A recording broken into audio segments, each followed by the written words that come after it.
could have. Those were some exciting games last week. Yeah.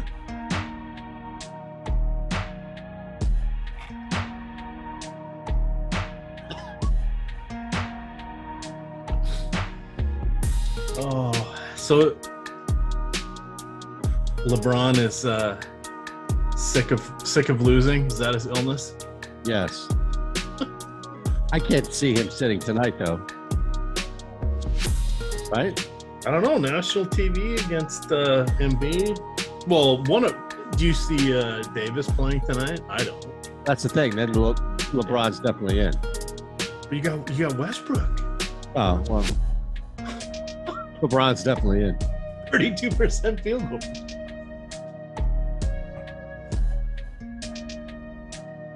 Yeah, absolutely.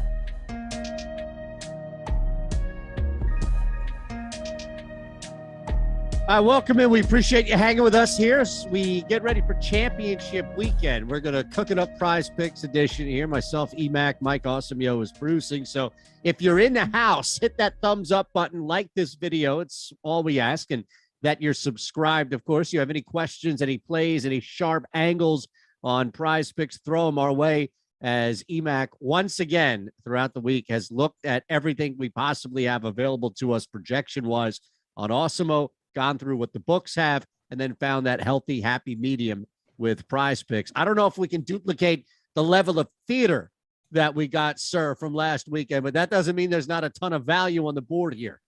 Yeah, that was something else last week. Unfortunately, Terry and I were live on air when Tom Brady was looking like his deal with the devil had been extended for another year. Yeah, and he was giving the updates because he had a TV just that he could barely see on the other side of the room. So we didn't get to see that one. But wow, that final game was amazing. That overtime, those 13 seconds, and then the overtime. I survived the 13 seconds on Yahoo. I was profiting $1,200 off a $20 entry I made with 90 seconds to go on air of our show, and the overtime knocked me down $1,000. Wow, are you serious? Yes, I was just like, no, could it have been a field goal or something? Yep.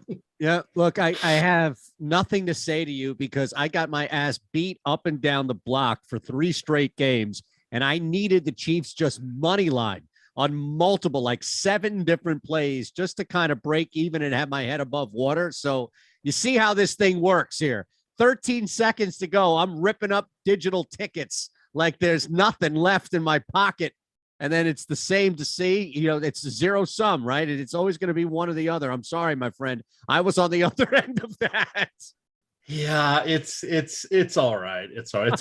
It's only money. That's why I kept telling Terry, it's only money. I was like, oh my God. Because I kept sending him screenshots and it kept growing. And finally he's like, man, and I sent him one, and then my next one said, uh-oh, that was bad. And he's like, oh my God, I thought you had this like 4 different ways. I'm like, that's why they play the games. Overtime. It's amazing, right? It's really interesting to see the split of who likes the overtime rule, meaning you won money on the Chiefs, or who hates the overtime rule, meaning you lost money on the Bills, or you just hate the Chiefs, what have you. But all right, look, we've got 2 games to look at on Sunday. If you're hanging with us, make sure you take advantage of what's going on with Prize Picks. That link below is there for you. Click on it, sign up. We're going to match your first deposit up to $100, and we're going to give you 1 free month of Awesemo Plus Platinum, meaning you can use our tools alongside what you have available to you on Prize Picks. Odd Shopper is free as well, but why not go for everything there? So let's start in the air. As we normally do, we have a couple of quarterbacks to look at, from Garoppolo at the bottom all the way up to Mahomes at the top. Yeah, it's going to be an interesting one. A couple of the things I do want to point out on Prize Picks this week, they've added some categories. They now have targets. They now have tackles. They have sacks, and not only do they have pass completions, which they now have pass attempts. Beautiful. So they're giving us a lot more options here. When I opened up their cards after I was studying the Awesemo and Awesemo Odd Shopper and some of our other tools, I went in and I'm like, oh my gosh, there's a whole bunch of categories I wasn't expecting to see here. Yeah. So lots of options. But starting us off at the top here, I think one of the better ones we have is in the second game. We've got Jimmy Garoppolo at Los Angeles. PrizePicks has him with the 210 passing projection. Books have him with 225. Awesemo says 253. That's a 73% success rate. So that one is sort of going to resonate throughout our different things. Now, the one thing you're going to want to know about PrizePicks this week is they've definitely either shaded about 5%, sometimes almost as much as 10% to the under, and as much as 5% to the over of the books. So we're not getting any deals. They're just trying to point us one way or the other. There are some unders that are kind of intriguing out there, especially with the fantasy points. Those, I think, were too close to call, so I didn't fit any in there. Today, we'll just be talking about the stats. But, of course, they do have fantasy points. It is full PPR. And they didn't have all of the players up, but I'm sure they'll be adding some of the deeper options as we get closer to game time. But Jimmy Garoppolo, quite interesting there. Of course, this will be the third time these two teams are facing each other, so a lot of familiarity there. On the other side, I'm going to say Matthew Stafford. So PrizePicks has him at 270.5. That's kind of right around where most of the books are as well. Awesemo has him for 298.5. That's a 60% success rate. Now, we do know that if possible, the Rams are going to want to run the ball. We know the 49ers, that's going to be their primary objective. We could see the downside of things, much like we saw in the cold game in Green Bay that got the 49ers to this next round. So we got to have that in the back of our mind, but you got to think about it's not going to be cold there in LA. And two, Rams have a less concentrated offense than Green Bay, and they're willing to pass more. They always have been. And now that they have Stafford, he's basically the third best production-wise quarterback in the league this year. So a little different than having Aaron Rodgers in the Colt, but that is a possibility. So getting towards that 270, 280, 290, that's going to be a little tougher. That's why I'm leaning more towards the Garoppolo number here.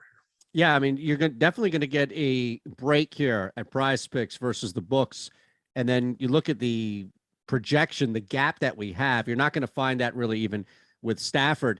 I don't hate going over Stafford either. I just think, both of these guys, Garoppolo can have a low throwing game and the Niners can still score points, and the Rams could see Stafford throw for 300, 310, but that doesn't always correlate into, 28 to 30 points. So I could see both of these guys kind of staying in their lane there. 253 just seems so high for Garoppolo, but 210.5 seems so low that it's kind of like you kind of have to go over that. But look, I definitely think you're going to get a better break with these two guys than you would with Mahomes or, somebody like that where it's going to be sharper. So by all means, I think this is a great place to start. Yeah, and then the other thing I want to mention off top, these are two of the better defenses that we're going to see. I mean, there's 4 teams left. These are the two best defenses. So you have the 49ers second against the run, 16th against the pass. You have the Rams 5th against the run, 6th against the pass. So there are no gimmies here. But as we saw at the end of, the last 3.5 minutes in overtime of our Sunday night football game last week, when these teams are clicking, we see it every year almost every year in the national title game. When these offenses are clicking, there's nothing that can stop them. Yeah. But if they're not, and the clock's spinning, you run out of chances. So you got to kind of balance those two things here. The other two quarterbacks, PrizePicks was very close to where the Awesemo projections were, also very close to where the books were. So I don't think at this point in time they're worthwhile. We'll talk about a couple players from that team for sure, just not the quarterbacks on the passing yards. So real quick, before we hit to the rushing yards, I think that's a great point right there, which is you out there may have a gut feel like, oh, Mahomes is going to smash this 283.5, and that's fine. You should be looking at whatever you have inside internally that's guiding you. But at the same time, the difference is what EMac laid out. And that's why we have our projections. That's why we constantly are giving you 1, 2, 3 free months, what have you, of Awesemo Plus, is because our projections are telling you that even if you weren't even looking at Garoppolo, you have such a bigger or greater advantage to playing that as opposed to just you liking something. So there's data, there's numbers behind it. That's all. I just wanted to get to that. Let's hit the rushing yards, man.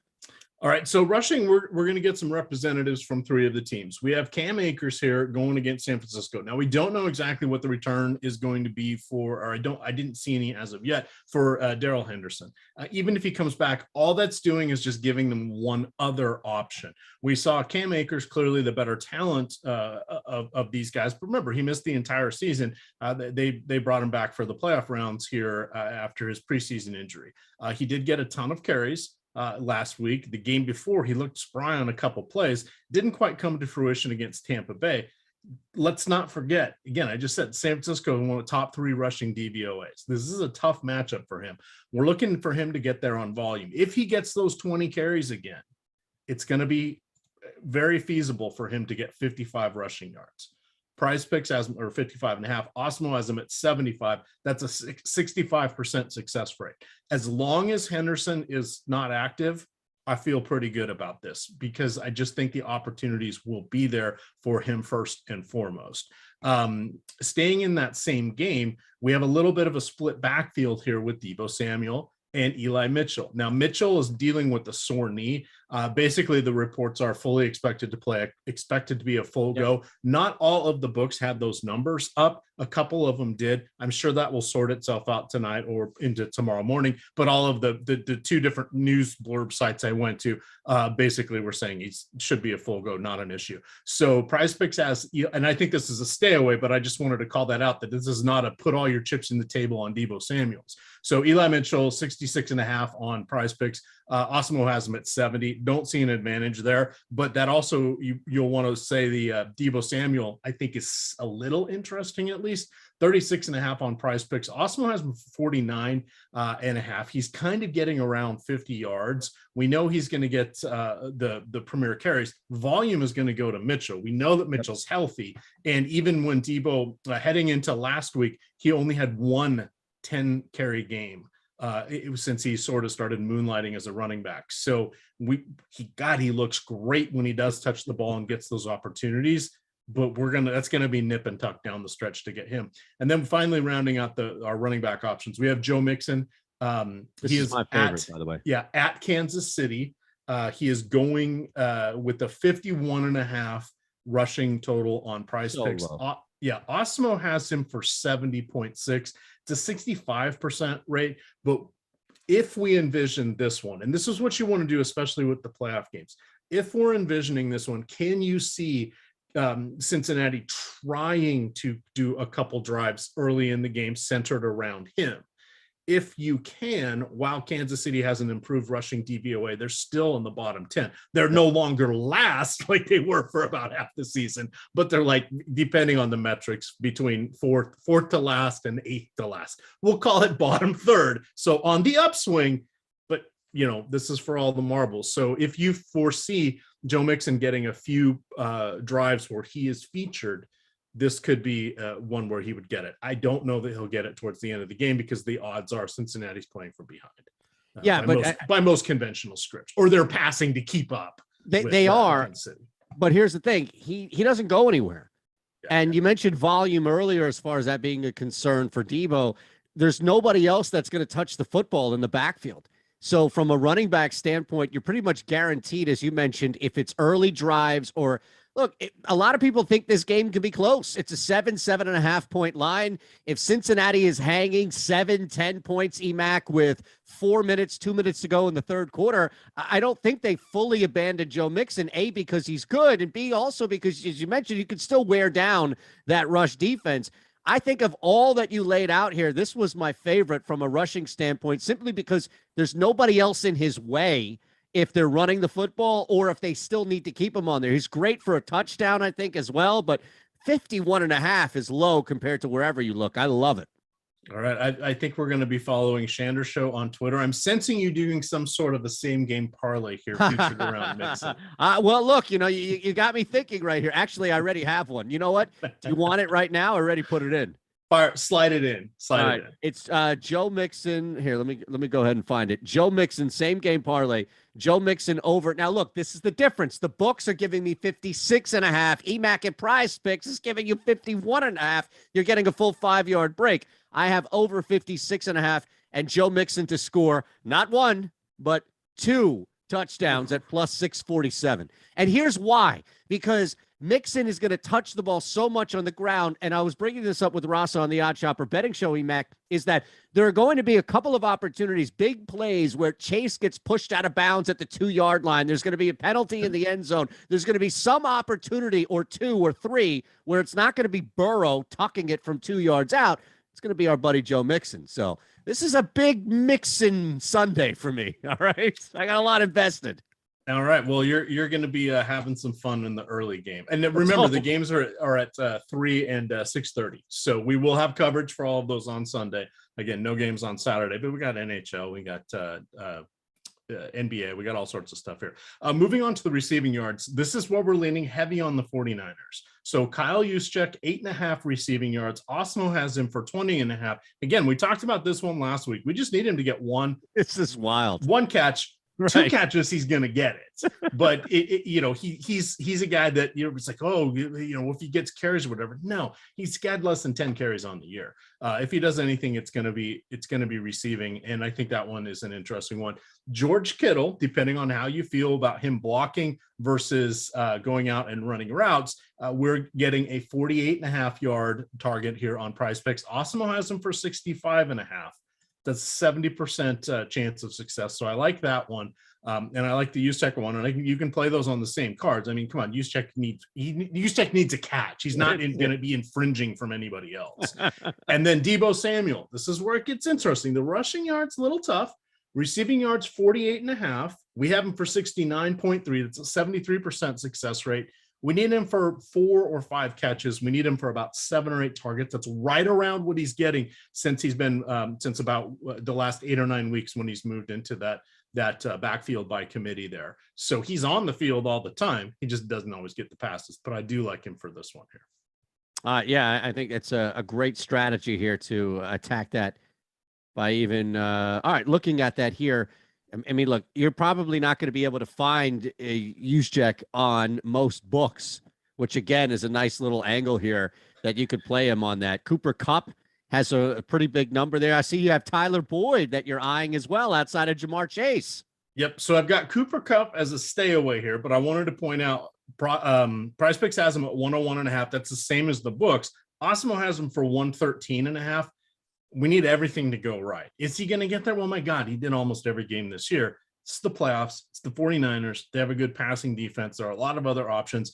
And we saw a few games this year where, what was it? A couple of the games about midway through the season, we were going into the half and Kupp had like 1 catch. And then he ends the game with 100 yards and a touchdown because he's Cooper Kupp. But can't hold him down. Yeah, that's kind of scary. So I'm staying away from that one. But I do like Tyler Boyd, 36.5. Awesemo has him for 52.5. That's a 60% success rate. That number has ticked up a little bit throughout the week from when these were released on Tuesday. So I don't know that it'll go much higher, but it's just one of those where sometimes you can get a better early number. The one thing that we have in favor of Cincinnati, they basically run those 3 wide receivers and then CJ Uzomah. So we know who their people on the field are going to be. Now he's technically the 3rd receiver, maybe the 4th when we get in the red zone. Mixon's a capable pass catcher. We just need three receptions for him, I think, to get that number. And I think that's highly possible. Okay, absolutely. A shout out to Sammy T here on the super chat. We appreciate you. And saw the Awesemo Hall of Fame lineup in there. Carlos letting us know that he ate 3 Klondike bars and now feels like a pile of shit. Look, I have to say that's pretty impressive. It would take like 1.5 bars for me to feel that way. So there's some level of victory, triumph, if you will, that you were able to take 3. Those aren't small, EMac. No, and now it's going to have stuck in my head. What would you do for a Klondike bar? Off key, because I don't sing on key, but there you go. There we go. Yes. All right. So we never have enough time here, right? We always derail, and then we wind up racing through everything on the back end. We do have a jam-packed NBA slate here for you, including the deeper dive, which comes your way in about 25 minutes, and then live before lock, leading you right up until that slate locking. So let's keep it going, man. It's something else is going to pop in here to derail. Let's move now. We're done with pass catchers, correct? We can move now into completions. where we can take advantage of this here is we've talked about a lot. You mentioned attempts and targets, some other ones here, but this has been a sharp little category for us. Yeah, and just to put the receiving to bed, the targets and the receptions, they're almost spot on. There's no advantages for any of those at this time, so I didn't want to put them on this. These are where I'm culling things down, and I'm looking at what my cards are going to be made from. I usually make between 3 and 5 cards. I've talked about that before. The rules are you can't use a player more than once per card, and you need players from at least 2 teams. So if I like multiple Deebo Samuel selections, I will have to make a Deebo Samuel rushing yard card. I'll have to make a Deebo Samuel receiving yard card, and then I can put some other stuff around it. But those are key things to know. So completions, here we're going with Joe Burrow. We're going to take the under. PrizePicks has him at 24.5 completions. Awesemo has him for 23.7. So what you're looking for here is I think you pair this one with the Mixon. Mixon gets a few more carries. You get an efficient Joe Burrow game. By the way, Joe Burrow could have less than 24 completions and still have 3 touchdowns. We have seen it before. Absolutely. Right? You kidding me? Yeah, no, that's a great point. Completion should never correlate to production when you've got the guys he's throwing to downfield. Exactly. So this is less than a volume-based offense, right? So this is one where I think that's a one that I will want to play. The other one is Jimmy Garoppolo, 18.5. We like the over. We're looking at 20.9. We're assuming by hook or by crook he's going to get to 22 maybe. We're not going to see 25. We're not going to see 27. We just got to get him up around 20. 18.5 is the number. I could see that number ticking up to 19.5. So I think this is the spot to get that one for Mr. Garoppolo. And then if we look at pass attempts, you can pair this one. So Burrow has 38.5 pass attempts. Right. Awesemo has him for 34.3. Now, I did the math on this one myself because pass attempts is a different thing. We haven't seen pass attempts on PrizePicks before, but that's about a 60% success rate. Might be a little bit higher, but I didn't want to oversell that one. But I do like the under there, especially, again, if you're going with that. We're going to see some Mixon. We're going to see some really efficient passing, etc. And then the other one, again, this is the new category. Matt Stafford, 34.5. Awesemo has him for 38. More often than not, he's flirting with approaching 40. Again, we need not a ton. We need the running to be out of bounds plays. We need more clock stoppages than the typical game where you have 2 teams that are each going to run the ball 25 or so times. Right. Little dicey, but I still like the over on that one for Stafford. Look, I think there's a legit shot here at 3.5 going into this game that the Rams are either going to be neck and neck or down.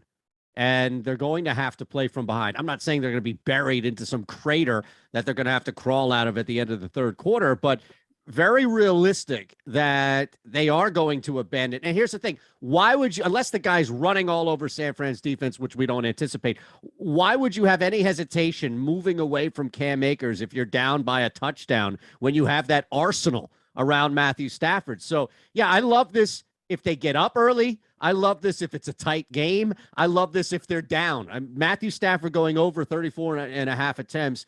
Outside of that Joe Mixon, because I have so much invested in Joe Mixon, this was my favorite one so far that you've hit us with, is going over Stafford. Now, I'm sure it's a kiss of death with me, but I'm still going to ride it. I love it. So now we're to the favorite part of the section here, the touchdowns. This is why everybody comes. You know that, right? For your touchdowns and absolutely. So we've kind of lumped everything together. There weren't that many. Now, the passing touchdowns, all appropriate. Mahomes over 2, Stafford, or Mahomes over 2.5, Stafford at 2, Jimmy G at 1.5. Those are stayaways. These other ones we've talked about are better. These are not slam dunks. They're better. The vast majority of everything I'm talking about is about 2/3 it works. That means 1/3 it doesn't. And I've had cards where I put in 3 great plays and all 3 have lost. So I just want to point that out to you. So we're not pretending. We talk about when we have bad weeks, but I do see Sammy Telesco in there saying he's hit a lot on PrizePicks with EMac picks. LOL. Obviously, so has he.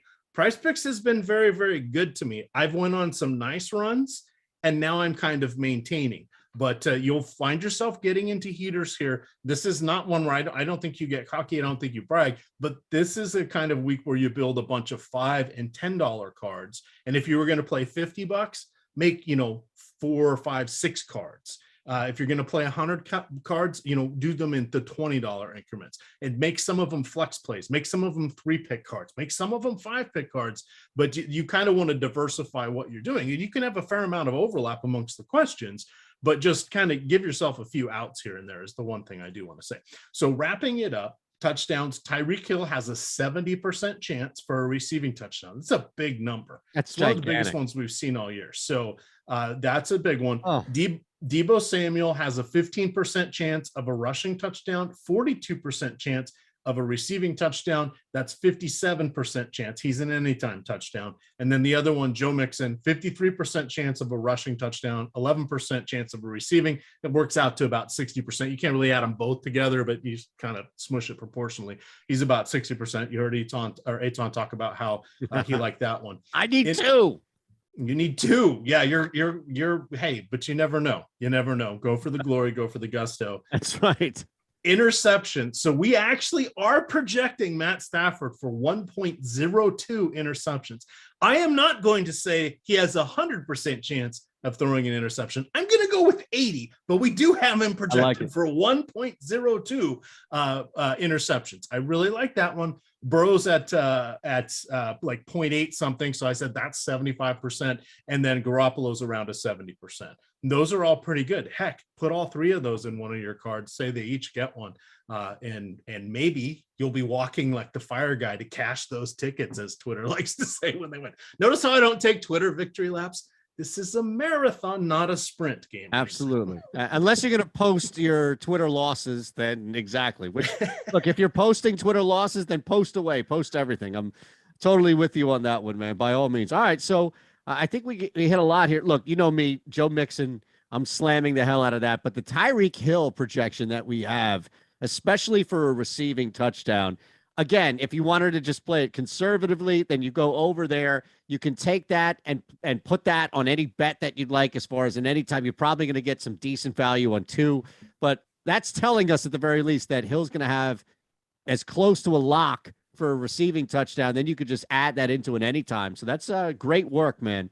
All right, anything else that we need to clean up before we get out of here and hand things over to the NBA? No, I think those are the main ones. Just remember to use that promo code Awesemo when you create your account. 1, it gets you 30 free days of Awesemo premium content. That'll come from us to you via email in a promo code. It usually takes about 48 business hours. So if you sign up today, don't get mad if you don't have it by Saturday or Sunday if you've got it by Monday. So if you're an existing Awesemo subscriber, just let the mechanics take care of yourself. If you're a new Awesemo subscriber, shoot an email into support, give us a screenshot of what you did over there on PrizePicks, and we will expedite it for you. But if you're an existing member, give us time, because that's time we can't help somebody else. And then remember, when you get that $100 deposit match bonus, that money comes out of your account first, automatically into your cards. That is very cool. Awesome. At EMac DFS, at Shander Show here for me. Mike Awesemo producing. We appreciate you all out there hanging with us. Hit that thumbs up button. Make sure you're subscribed. We've got the deeper dive with Lofty and Josh coming up in about 17 minutes. And then Terry and Gundacker late night to bring you up to this slate locking from 6 to 7:30 Eastern time. If you like that same game parlay, you're in New York, Louisiana, and why not take advantage of that, right? We got a couple of great things here. Click either link pinned below. You see this on the chat. Just either one of these links, click below in our chat to browse everything that we have. If you're in Louisiana or New York, a bet $10, win $200 on any, any team scores a touchdown in either conference championship this Sunday with BetMGM. I think that's going to happen. Right? Feels pretty good. Okay. Feels pretty good. Yeah, exactly right. That would be one hell of a parlay bet, 0-0 into overtime for 2 straight games. That ain't going to happen. So bet 10, win 200 if any team scores a touchdown on BetMGM. And how about this? A free NBA jersey if you bet $100 with Caesars. So you can take advantage of a $1,000 risk-free bet with BetMGM and up to $1,500 match deposit bonus with Caesars if you're in Louisiana, New York. What's the jersey? You put the $100 in, you bet 100, you're going to get a free jersey at the NBA store with that credit via Caesars. What are you going with? That was a Fred Van Elite jersey, although I got that free from Rinpack. See, I was reading the read. I missed everything. I blinked and I missed it. All right, we got to get out of here. We're getting out of here, but there you go. Look at it. Look at it. There we go. That's a thing of beauty right there. And it still has the tag on it. Look at you. That's authentic. That's like the old Spider-Man doll still in the box. Exactly. I love it. All right. We'll see everybody. Deeper dive live before lock coming your way, coming up in about 15 minutes. Thanks for hanging with us. We'll see you next week.